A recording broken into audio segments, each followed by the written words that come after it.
Welcome back to the deep dive. Today, we are tackling something that can feel incredibly complex: permanent life insurance. It's a notoriously confusing space. Yeah, if you've ever felt like you need a degree in finance just to read a policy illustration, this is for you. Absolutely. Because permanent life insurance isn't just one thing. You've got whole life, you've got universal life. Yeah, They both promise lifelong coverage, but, how they get there is completely different. exactly. So our mission today is to really get into the weeds and understand the fundamental trade-off. It's the ironclad guarantees of whole life versus the flexibility of universal life. Right. So maybe we should just start with the basics of permanent insurance itself. Good idea. So we're talking about coverage that lasts your entire life as long as you pay the premiums. The big difference from term insurance is that cash value component. That's the key, isn't it? Term is like renting. You're covered for, say, 20 years and then it's gone. Coof. Exactly. Permanent insurance is designed to be an asset. A portion of what you pay builds up in a kind of forced savings account, and it grows tax deferred.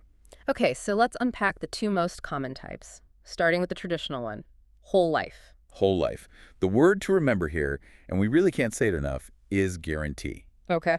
The whole policy is built around these fixed certainties that are locked in from the day you sign the contract. So what exactly is locked in stone for me if I buy one of these? Three main things. First, your premiums are fixed. They never go up, Ever. ever.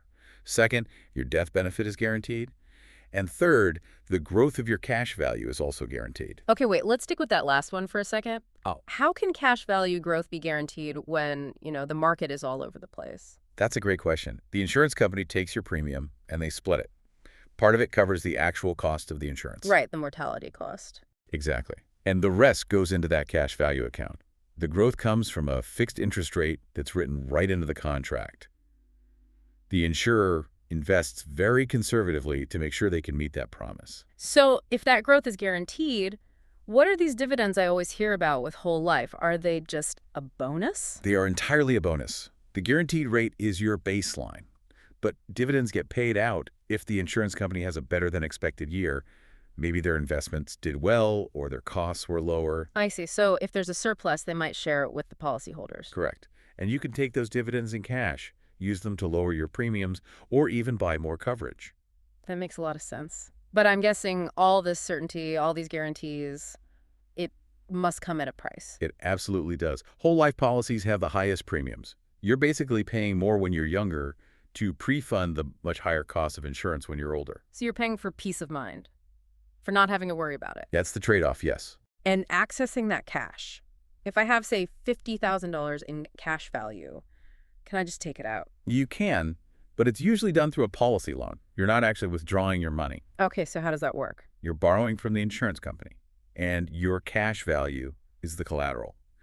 The money technically stays in your policy, still earning interest, but you're paying interest on the loan. Ah, and if you don't pay it back, The outstanding loan balance is just subtracted from the death benefit when you pass away.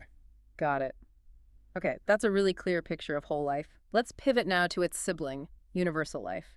If whole life is about guarantees, UL sounds like it's all about control. Exactly. It's often called adjustable life insurance for that reason. Pretty much everything is flexible. So the premiums aren't fixed. Nope. You can adjust them within limits. You can pay more some months, less others. You can even skip payments sometimes as long as there's enough cash value in the account to cover the policy's internal costs. Whoa, so the policy can actually pay for itself for a while? Potentially, yes. But that flexibility is also where the risk comes in. Okay, let's dive into that risk. The cash value growth in UL must be different from the guaranteed growth in whole life. It is. It's not a fixed rate. It's tied to current market interest rates. So if rates are high, you can see great returns, maybe even better than in a WL policy. But if rates are low, Your returns are low, and that's where you can get into trouble. and this is the famous policy lapse risk, right? Can Yeah. you walk us through how a policy actually dies? Sure. So every month, there's an internal cost of insurance that gets deducted from your cash value. Oh. And that cost goes up as you get older. Mhm. If you're paying lower premiums and the market isn't performing well, your cash value can start to deplete fast. If it hits zero and you don't start paying more into it, The policy is terminated. the policy lapses. It's gone after maybe paying into it for 20 or 30 years. Wow. So this is not a set it and forget it kind of asset? Not at all. It requires you to be vigilant. You have to monitor it. Always talk to an advisor before you stop or lower your payments on a UL policy. And can you take withdrawals from a UR policy, not just loans? Yes, you can. But a withdrawal is different. It permanently removes the money from the policy. And what does that do? It reduces your cash value, and crucially, it reduces the death benefit your family receives by that same amount. That's a huge distinction. Okay, before we compare them side by side, we have to mention the version of UL we see most often today, Indexed Universal Life, or IUL. Right. The IUL is sort of a hybrid. Your cash value growth is tied to a stock market index, like the S&P 500. So you get market exposure. You do, but with guardrails. Mm. You'll have a cap, so maybe your returns are capped at 12%, even if the market does 20. But what's the other guardrail, the downside? You also have a floor, usually 0 or 1%. So if the market crashes, your cash value doesn't lose money. It just doesn't gain anything. It offers some balance between safety and growth potential. But the lapse risk is still there. Oh, absolutely. The lapse risk is always there if performance isn't enough to cover those rising internal costs over time. This all boils down to that classic debate, doesn't it? The buy term and invest the difference argument.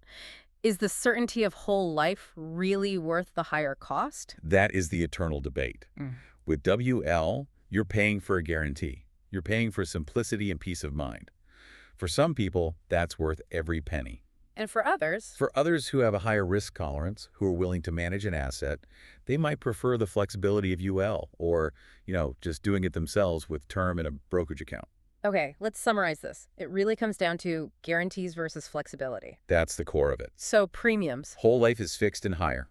Universal life is flexible and usually lower, at least at the start. Cash value growth. Whole life is a guaranteed interest rate with possible non-guaranteed dividends. Mm. Universal life is tied to market performance, so it fluctuates. And the big one, risk. Whole life has minimal risk of lapsing. It's designed not to. Universal life has a real risk of lapsing and requires active management. Perfect. So let's shift to who actually needs this stuff. It's for more than just the family breadwinner, right? Far more. Think about a stay-at-home parent. If they were to pass away, think of the cost to replace everything they do. Childcare, household management. It's a huge economic value. That's a great point. What about a single person with no kids? They might have co-signed student loans or other debts they don't want to leave to their parents, or just want to cover final expenses, which can be, $10,000 to $12,000 easily. And for high net worth individuals, it's an estate planning tool. A huge one. It provides a tax-free, immediate source of cash for heirs to pay estate taxes without having to sell off other assets, like a family business. So if you've decided this is a fit for you, what's the process? Step one has to be figuring out how much you actually need. You have to. And don't just guess. A good rule of thumb is to have enough to replace 60 to 80% of your income for a number of years. Plus, cover all your debts and future expenses like college. Use an online calculator, or better yet, talk to an advisor. Please do. Yeah. Step 2 is to shop around. Get quotes from at least 3 to 5 different companies. And it's not just about the price. No. You're buying a promise that needs to last for decades. Check the company's financial strength ratings from places like AM Best or Moody's. You want a company that's going to be around to pay the claim. Then comes the application. Be prepared for a medical exam. And be honest. Be completely honest. If you misrepresent your health and they find out later, they can deny the claim. Even decades down the road. Yes. Okay, and then you can customize the policy with things called riders. Riders, yeah, they're extra features. A really valuable one is a waiver of premium rider. If you become disabled and can't work, the insurance company will pay your premiums for you. So your policy stays in force. Exactly. It's a lifesaver. And the last step, which people always forget, review the policy. You have to. Life changes. You get married, divorced, have kids. You need to update it. And this is critical. I know where you're going with this. Your life insurance beneficiary designation overrides your will. Say that again. The beneficiary you name on your policy gets the money, period. It doesn't matter what your will says. If your ex-spouse is still listed, they get the check. An incredibly important and often costly mistake to avoid.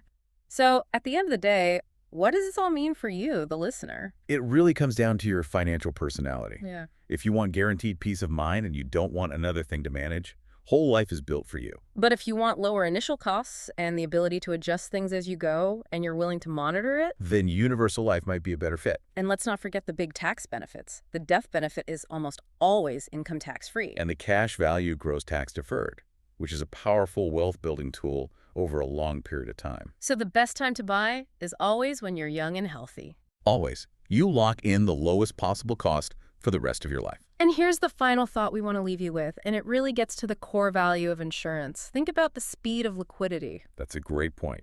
If your family has to rely on your house or your investment accounts, that all has to go through the legal estate process. Probate can take months, sometimes years. The funds are tied up. Mm-hmm. A life insurance claim, on the other hand, is usually paid out within 30 days. It's immediate, liquid cash available right when your family needs it the most. That speed can make all the difference.